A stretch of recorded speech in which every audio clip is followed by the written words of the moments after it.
Matthew 5.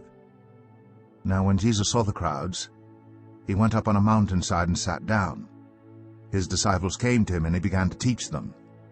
He said, "Blessed are the poor in spirit, for theirs is the kingdom of heaven. Blessed are those who mourn, for they will be comforted. Blessed are the meek, for they will inherit the earth. Blessed are those who hunger and thirst for righteousness, for they will be filled. Blessed are the merciful, for they will be shown mercy. Blessed are the pure in heart, for they will see God. Blessed are the peacemakers, for they will be called children of God. Blessed are those who are persecuted because of righteousness, for theirs is the kingdom of heaven. Blessed are you when people insult you, persecute you, and falsely say all kinds of evil against you because of me. Rejoice and be glad, because great is your reward in heaven, for in the same way they persecuted the prophets who were before you. You are the salt of the earth. But if the salt loses its saltiness, how can it be made salty again? It is no longer good for anything except to be thrown out and trampled underfoot. You are the light of the world. A town built on a hill cannot be hidden. Neither do people light a lamp and put it under a bowl. Instead, they put it on its stand, and it gives light to everyone in the house. In the same way, let your light shine before others, that they may see your good deeds and glorify your Father in heaven. Do not think that I have come to abolish the law or the prophets. I have not come to abolish them, but to fulfill them. For truly I tell you, until heaven and earth disappear, not the smallest letter, not the least stroke of a pen, will by any means disappear from the law until everything is accomplished. Therefore, anyone who sets aside one of the least of these commands and teaches others accordingly will be called least in the kingdom of heaven. But whoever practices and teaches these commands will be called great in the kingdom of heaven. For I tell you that unless your righteousness surpasses that of the Pharisees and the teachers of the law, you will certainly not enter the kingdom of heaven. You have heard that it was said to the people long ago, 'You shall not murder, and anyone who murders will be subject to judgment.'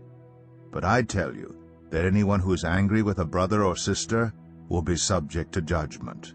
Again, anyone who says to a brother or sister, 'Raka,' is answerable to the court, and anyone who says, 'You fool,' will be in danger of the fire of hell. Therefore, if you are offering your gift at the altar, and there remember that your brother or sister has something against you, leave your gift there in front of the altar. First go and be reconciled to them, then come and offer your gift. Settle matters quickly with your adversary who's taking you to court. Do it while you're still together on the way, or your adversary may hand you over to the judge, and the judge may hand you over to the officer, and you may be thrown into prison. Truly I tell you, you will not get out until you have paid the last penny. You have heard that it was said, 'You shall not commit adultery.' But I tell you that anyone who looks at a woman lustfully has already committed adultery with her in his heart. If your right eye causes you to stumble, gouge it out and throw it away. It is better for you to lose one part of your body than for your whole body to be thrown into hell. And if your right hand causes you to stumble, cut it off and throw it away. It is better for you to lose one part of your body than for your whole body to go into hell. It has been said, 'Anyone who divorces his wife must give her a certificate of divorce.' But I tell you that anyone who divorces his wife, except for sexual immorality, makes her the victim of adultery, and anyone who marries a divorced woman commits adultery. Again you have heard that it was said to the people long ago, 'Do not break your oath, but fulfill to the Lord the vows you have made.' But I tell you, do not swear an oath at all, either by heaven, for it is God's throne, or by the earth, for it is his footstool, or by Jerusalem, for it is the city of the great King. And do not swear by your head, for you cannot make even one hair white or black. All you need to say is simply yes or no. Anything beyond this comes from the evil one. You have heard that it was said, 'Eye for eye and tooth for tooth.' But I tell you, Do not resist an evil person. If anyone slaps you on the right cheek, turn to them the other cheek also. And if anyone wants to sue you and take your shirt, hand over your coat as well. If anyone forces you to go 1 mile, go with them 2 miles. Give to the one who asks you, and do not turn away from the one who wants to borrow from you. You have heard that it was said, love your neighbor and hate your enemy. But I tell you, love your enemies, and pray for those who persecute you, that you may be children of your Father in heaven.